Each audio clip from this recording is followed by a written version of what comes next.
Good day, ladies and gentlemen. Today's video will be part 8 in our Deuteronomy 28 punishments in the Septuagint series. Miss Penny, Sugarland, are you ready? Let's begin, shall we? Quote, "The Lord carry away thee and thy princes, whom thou shalt set over thee." Stop! This sounds more like a decree than a warning. Remember, at this time there weren't any then, nor was a prince of Israel ever in the plans. Yah was our king. Let's continue. Quote, "The Lord carry away thee and thy princes, whom thou shalt set over thee, to a nation which neither thou nor thy fathers know, semicolon, and stop.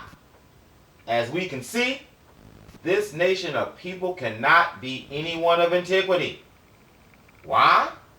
Because we were smart, and through the conquest and vassalship by the world power Egyptians, the world power Assyrians, the world power Babylonians, the world power Greeks, the world power Romans, not to mention our own wayward forced conversions of nations of people, Maccabean period and afterwards. Through these avenues of commerce and contact in the major cities, our ancestors were more knowledgeable about the world then than the average Georgian know about only America now.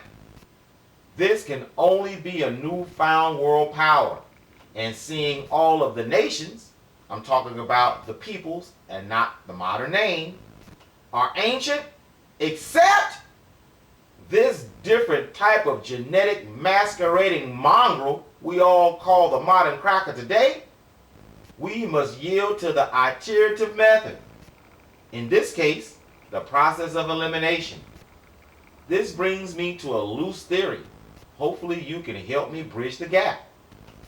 If it's true, mind you, the English opened up their jails and told the ragamuffins to go to America and Australia or die, thus explaining through epigenetics why the American cracker is far and beyond the creme a la creme of cracker cunning, and with science being correct in its social experiments, that yes, the majority of crackers are bad from the beginning, but some only imitate and adjust to their atmosphere.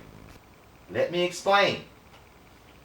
There was an experiment done in 1971 called the Stanford Prison Experiment. Let's read about it. According to Wikipedia under Stanford Prison Experiment, quote, "The Stanford Prison Experiment was a study of the psychological effects of becoming a prisoner or prison guard." Stop. All right. For my loose theory, just replace the word prisoner with coloreds and prison guards with crackers. Okay? Quote, "The experiment was conducted at Stanford University on August 14th through 20th, 1971 by a team of researchers led by psychology professor Philip Zimbardo using college students. The experiment is a classic study on the psychology of imprisonment and is a topic covered in most introductory psychology textbooks. The participants adapted to their roles well beyond Zimbardo's expectations, as the guards forced authoritarian measures and ultimately subjected some of the prisoners to psychological torture." Listen up. Many of the prisoners passively accepted psychological abuse and, at the request of the guards, readily harassed other prisoners who attempted to prevent it. The experiment even affected Zimbardo himself, who in his role as superintendent, permitted the abuse to continue. Stop! So, in just 6 days, 6 days mind you, college students who knew they are only in an experiment were seduced by the dark side to things as little as sowing seeds of discord among brethren, all all the way up to psychological torture. But wait! The professor, whose experiment it was in the first damn place, could not escape his own epigenetics either, and masochistically allowed the spirit of abuse to continue its oppression upon the participants. But did anyone perceive the true skullduggery the evildoers discovered? The mechanics of how to keep you darkies grabbing each other's feet instead of grabbing each other's hands. What am I talking about, you ask? Well, they found out in their modern setting, after the dust settled on the whole civil rights thing and all, how to create the self-sustaining cultural crab conundrum we have in the black community today. They learn people will do what they are told and what caste to be comfortable in. They found out with a little abuse, the majority will not only bend their knees, they will also fight against those who choose not to backbend. In only 6 days, mind you. That's evil genius. But let's see what type of an effect it had on the participants, shall we? Under conclusion, quote, the results of the experiment favor situational attributes of behavior. In other words, it seemed that it was the situation rather than the participants' behavior. Under this interpretation, the results are compatible with the results of the Milgram experiment, in which ordinary people fulfill orders to administer what appears to be agonizing and dangerous electric shocks to a confederate of the experimenters. Example. Now, the Milgram experiment is kind of gruesome, people, if you really think about it. But it proves beyond a shadow of a doubt common people will administer enough pain to cause death to another, all at the behest of the voice of authority. All of this we just read can mean not all crackers are bad from the beginning, but they definitely imitate their atmosphere. Yeah, I know he may be cool to smoke with today, but let the right situation arise, he will be the one telling the man how to smoke your ass out. But I know we way off the subject. Yet again, my bad. Where were we? Oh yeah. Let's read it again to familiarize ourselves with the subject. Quote, the Lord carry away thee and thy princes, whom thou shalt set over thee, to a nation which neither thou nor thy fathers know, semicolon, and stop. There is a semicolon behind the word no, with the word and following it up. And that can only mean whatever is next is in conjunction to what was just said. And that can only mean it is a complete prophecy. And everybody knows by now, if you don't fit the complete prophecy, you must have quit, right? Let's continue. Quote, and thou shalt there. What? And thou shalt there. Meaning, after being carried away from your homeland to a place your entire ancestry knew nothing about, by people they knew nothing about. Let's continue. And thou shalt there serve other gods, wood and stone. Stop. Wait a minute. Am I the only person to realize y'all just called out white Jesus, just to name a few? If I'm reading this correctly, within context, mind you, it is telling us the modern day Israelites are not only serving their enemies, they are also serving their enemies' false gods also, with an S. Now, before you answer, did you notice the rest of the sentence says, quote, serve other gods, comma, wood and stone. which can only mean the wood and stone are not the actual gods it's talking about. Yes, I think because it says they will be serving the wood and stone also, it is talking about images and such. Now, my boy has another theory that's, well, it's interesting. But again, in context, serving another god means just that. Yah's people are serving, worshiping with emotions, energy, and delight other gods other than him. That can only mean Allah is a demon. White Jesus is a demon. Black Jesus is a demon. Mulatto Jesus is a demon. The voice who led Saul is a demon. Your supposed divinity makes you a demon. Lucifer, fallen. Satan, fallen. The pantheon of pagan gods are demons. The pantheon of African gods are demons. The pantheon of Middle Eastern gods are demons. Buddha, demon. Confucius, demon. Dalai Lama, demon. And the worst god of all, the god of nothingness, are all demons and are being served by Yah's people today. What? Who is the god of nothingness?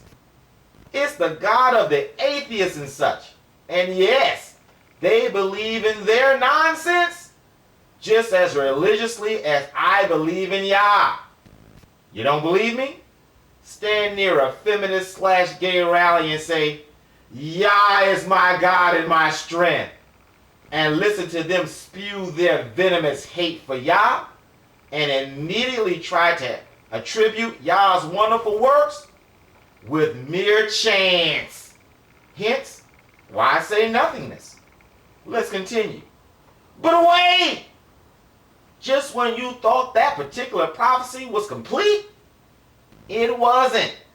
Quote, and thou shalt be there. Stop. To say, and thou shalt be there, can only mean there is in conjunction to the main body of the entire situation just mentioned. You get it? You got it? Oh yeah? Pop quiz. Whatever you got, is it contagious?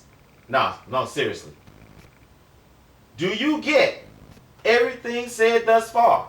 From the time Yah said he was going to carry away thee until this very moment is one big non-ending prophecy, making the chances of anyone other than who he intended to mark for a sign and a wonder mathematically impossible? Is that what you get? Did you say yes? Okay, now let's check out the last leg of the prophecy to really drive things home, shall we?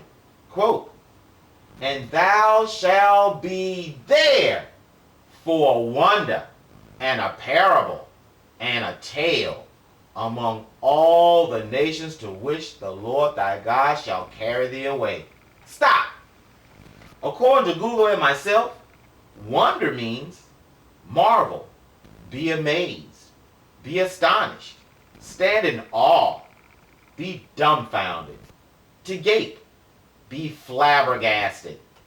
Now, I think I can make a case describing each and every characteristic just mentioned in the so-called African American community at this very moment.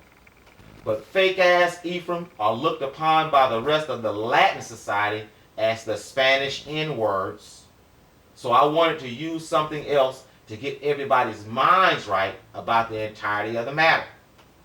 According to Wikipedia under human zoos. Quote, human zoos, also called ethnological, boy I love Electric Company, ethnological expositions were 19th, 20th, and 21st century public exhibitions of humans, usually in a so-called natural or primitive state. The displays often emphasize the cultural differences between Europeans of Western civilization and non-European people, or other Europeans with a lifestyle deemed primitive. Some of them place indigenous Africans in a continuum somewhere between the great apes and the white man. Alright, under First Human Zoos, 1870. Quote, in the 1870s, exhibitions of exotic populations became popular in various countries.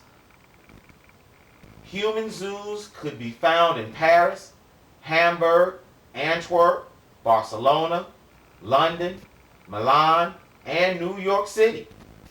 Carl Hagenbeck, a merchant in wild animals and future entrepreneur in many European zoos, decided in 1874 to exhibit Samoans and Sami people, which are black, as purely natural populations.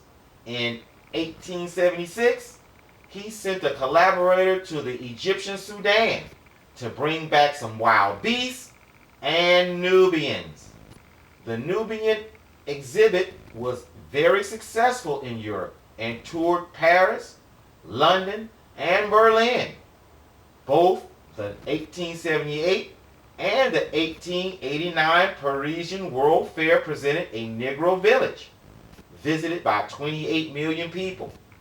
The 1889 World's Fair displayed 400 indigenous people as the major attraction. The 1900s World Fair presented the famous diorama, Diorama, living in Madagascar, while the colonial exhibitions in Marseilles, 1906 and 1922, and in Paris, 1907 and 1931, also displayed humans in cages, often nude or semi-nude. Stop! These mother suckers. Surely this fits the, quote, among all the nations to which the Lord thy God shall carry thee away, part of the prophecy. Yes? No? Let's continue. Quote, in 1906, Madison Grant, socialite, eugenist, amateur anthropologist, and head of the New York Zoological Society. Stop. Wait a minute. How did he get such a high position with such meager credentials? Oh yeah, that's right. He's white. Duh. Let's continue. Quote, had Congolese pygmy Otabenga, which is Otabenga, put on display at the Bronx Zoo in New York City alongside apes and other animals. At the behest of Grant, the zoo director William Hornaday placed Benga displayed in a cage with chimpanzees, then with an orangutan named Dohong and a parrot, and labeled him the missing link, suggesting that in evolutionary terms, Africans like Benga were closer to apes than were Europeans. Example. Yet, you actually think these same people, the common cracker, somehow see you as not only human now, but an equal during some of their lifetimes in the 1960s, huh? But I know you are still not convinced on the parable and tale part of the prophecy, right? Okay, parables. A simple story used to illustrate a moral or spiritual lesson. Allegory, moral story, a tale, a fable. Okay, what about this one? Don't trust them niggers over there. Don't trust them niggers over there. Or this one. The word of one white man is worth 50 niggers, boy. Or this one. Nobody got the right to treat a white man like a nigger. Seriously, can you imagine how many and how often the parents of the nations warned their children, with a story to back it up, about dealing with the so-called African Americans and how they will disown them and take them out of their will if they ever bring home a nappy head colored. On a more serious note, but within the same song, check this parable out. Quote, in the opinion of the court, the legislation and histories of the times, and the language used in the Declaration of Independence show that neither the class of persons who had been imported as slaves, nor their descendants, whether they had become free or not, were then acknowledged as part of the people, nor intended to be included in the general words used in that memorable instrument.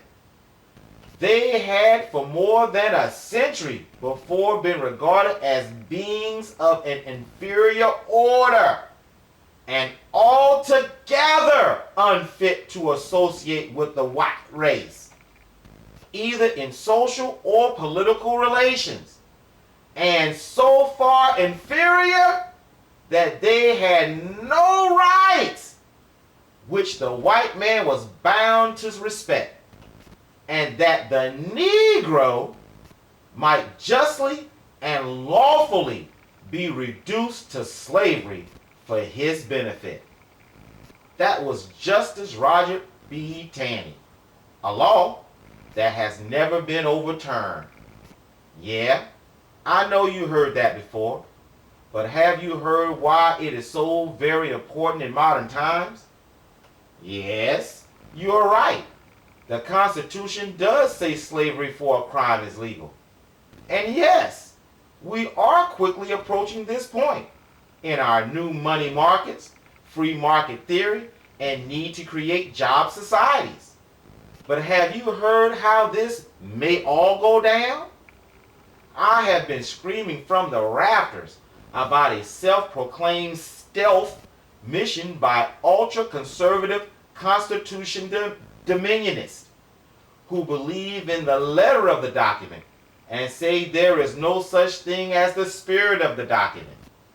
Oh yeah, they had 7.5 contenders on the Republican ticket in the last election, mind you. Guess what? Justice Scalia was their poster boy and mouthpiece. Some of my theories and their self-proclaimed mission was put in jeopardy with Scalia's untimely murder. I mean death. Or that's what I thought. See, one of the 7.5 contenders' dad is a dominionist mega preacher who is on YouTube declaring his son a king of the earth. I know I'm just a colored, so let the white man explain. According to the Los Angeles Times, under newsletter opinion, Supreme Court Justice Ted Cruz, ? I'm cutting to the chase. Quote, Scalia was not only one of the most gifted writers and intellectuals to ever don the robe, he was also a founding father of the originalist counter-revolution and the elder statesman of the court's conservative wing. Stop! I told you. Now do you see why I hinted at murder? No? Think about it dirty politics style for a minute. 2 liberal judges should have been retired, but couldn't because they were needed to vote Obama's policies in place the first term. They couldn't retire the second term because even though Obama won the White House, his power to nominate in the House and the Senate are in Republican hands. So they must wait until they have the White House and at least one chamber before they can think about stepping down. Now with the big gun out of the way, talk about Scalia, they can nominate 2 liberals and throw the Republicans a bone by giving them a conservative justice also. A much less rabid one, might I add. to maintain the illusion of balance, of course. It's high stakes and high payoff, but it was just a thought. Let's continue with the article. Quote, so it is no wonder that conservatives should grow instantly queasy at the thought that Obama will replace him with yet another high priest of the cult of the living Constitution. They're talking about the spirit of the law type people. Already partisans are sharpening their spears for what could easily be the meanest and most polarizing nomination battle in modern American history. It will get ugly, very ugly. Congress will grind to a halt. Interest groups will pour millions into the effort on both sides. Careers will be ruined. Public interest will plunge even deeper, if that's even possible. Stop. What the fuck? People, we are not talking about the presidential nomination or a seat in the House or the Senate. This is talking about having interest groups pour millions of dollars into getting a justice placed. You know, I guess buying the law. But yet, you Hebrew Christians want me to believe y'all want us to prosper within the people he handpicked for our punishments in the most wicked nation upon the earth, might I add. Simply amazing. Question. What was the purpose for punishing us and our land in the first place then? It was just a question. Don't mean nothing by it. But let's continue. I'm going to skip a little. Quote, Obama could prevent all this strife. He could say that he will leave this appointment up to his predecessor or his successor. Or he could appoint a conservative during the Senate recess, Senator Ted Cruz, who would serve only until the end of the following session. That would preserve the power balance on the court for the time being. Example. Surely, if someone is talked about as being on the Supreme Court, they would have to have at least a little bit of knowledge of constitutional law, right? Ta-da!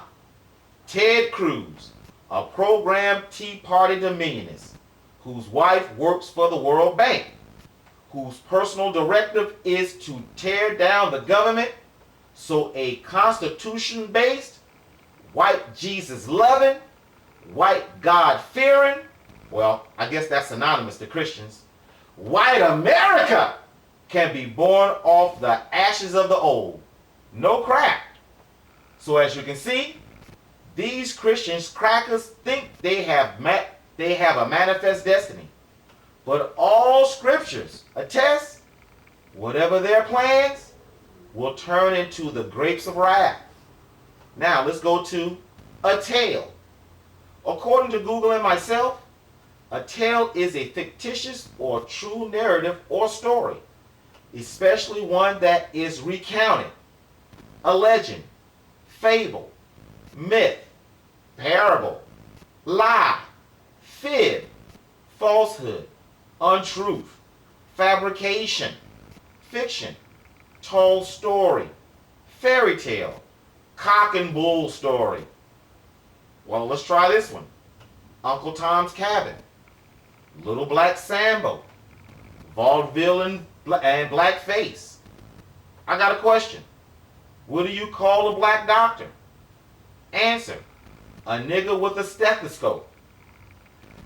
Why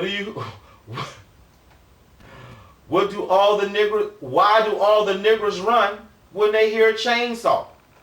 Because it tells them to run, nigga, nigga, nigga, nigga, nigga, nigga, nigga, run, nigga, nigga, nigga, nigga, nigga, nigga, run, nigga, nigga, nigga, nigga, nigga, run, nigga, nigga, nigga, nigga, nigga. What happens when you stick your hand into a jar of jelly beans? The black ones steal your watching rings. Did you hear about the 9-year-old African niglet? He was going through midlife crises. What did the Alabama sheriff call the colored who had been shot 15 times? The worst case of suicide he had ever seen.